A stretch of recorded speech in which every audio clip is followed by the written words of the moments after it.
I just think about this hair.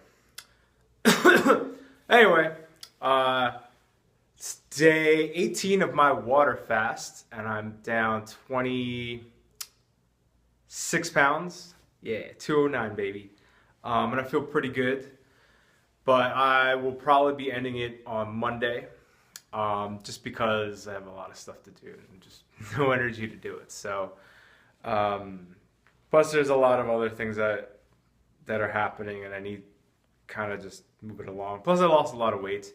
Plus I'm kind of plateauing. So I've lost a lot of mass. It's probably muscle, it's a little bit of fat. I don't really know the numbers. Like around my shoulders and my legs and my face. But a lot of the fat, like around my abdomen and thighs and my face, it's still kind of there. So I think the only way to really do that is to do a bunch of cardio. Yeah, it's been great so far.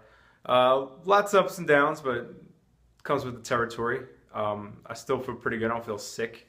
The other day I did kind of feel not that great, but I think the problem was I was building toxins in my stomach, and I wasn't pooping. So I did a saltwater flush, which is incredibly disgusting, but it's better that it's not my body.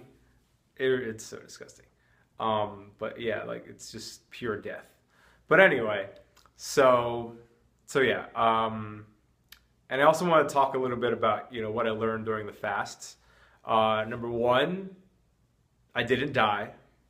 Spoiler alert. Number two, I think my biggest concern is I wouldn't have enough energy to kind of do the things I needed to do, which is half true. I was still able to do what I needed to do.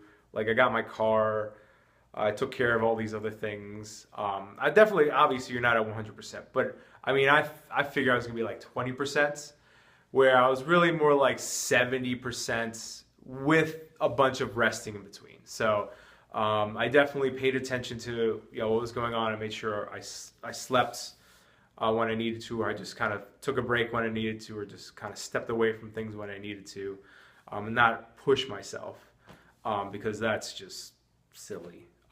But if you're not aware of those things, then you probably just end up hurting yourself or something. But so yeah, that's kind of number one. I didn't die. Number two is really interesting, and I kind of knew this before, but there's a huge difference between like trying to limit your calories and just completely stop eating altogether. It's like when you're limiting your calories. I've done intermittent fasting before, and I'll probably be doing that after the raw food stuff. Is that you're still feeding the engine, and the engine is always pulling at you. So when you eat, and a couple hours later you want to eat again, that engine is always saying, "Hey, I want more, I want more, I want more." Even after a couple hours, that'll happen too. I want more, I want more. And I think a part of that is the mental state where you're like, okay, I just ate, so I need to eat again. And the other part of that is the physical state where it's like, oh, it needs to keep going. But when you just stop eating completely, that hunger doesn't really come about. Like I'm generally not hungry, and I don't feel the need to eat. What I do feel is I feel tired, I feel stressed sometimes, and I definitely have mental cravings where I keep looking at pictures of food and videos and stuff like that. But I don't necessarily think, in my opinion, that's connected to your body saying, hey, feed me right now, which is, something I kind of knew before. People don't eat because they're hungry. They eat for a lot of other reasons. And I've known that already, but this is kind of on a different level, and really disconnecting what your body actually needs and what it's actually saying versus all these other factors that make you eat. But it's too complicated to talk about, but I think there's a huge thing in there. Obviously, like I said, people eat when they're bored, when they're sad, when they're tired. And I know I eat a lot when I'm tired, even though it has not really anything to do with the food. It could be just sleep, stress, and all that kind of other things. But, so yeah, that's the third thing. Hunger and eating. Yeah, the disconnect there. I guess the next thing that I learned is really to monitor myself. And when things get a little too stressful, to kind of bring myself down, or if I'm too tired to take a break or take a nap, and knowing that going into it, which I think is important.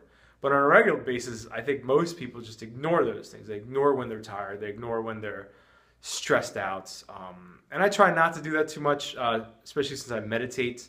Like I notice when I'm stressed out, I kind of just breathe and just be mindful a little bit and just clear everything out.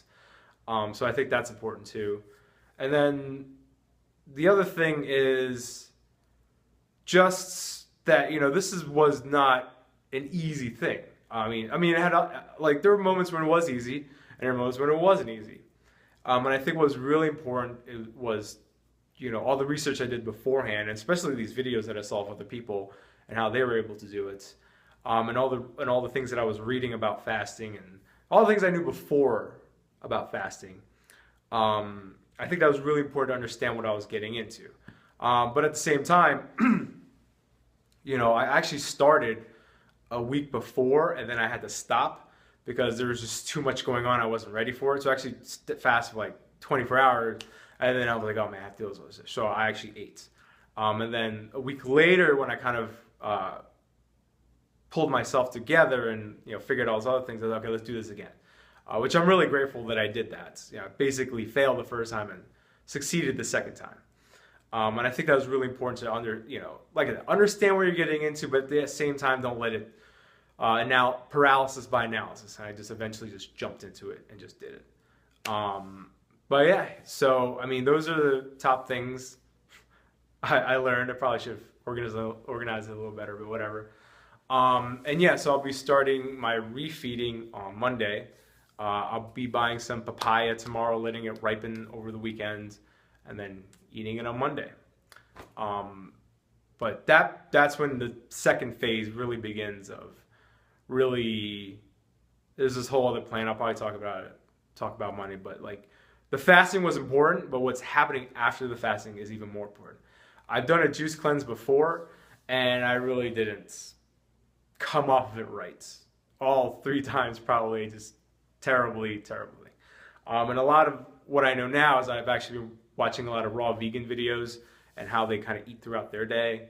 And I think before I was just not eating enough. I was eating the wrong things, and like I wasn't giving my body what I needed, and that's why I was doing stupider things. So again, knowing what's going on in your body and responding to it appropriately. But that comes with knowledge and watching videos and reading stuff. So, but yeah, I'm excited for the next phase. It's gonna be a lot of running and cardio and all that kind of stuff involved. But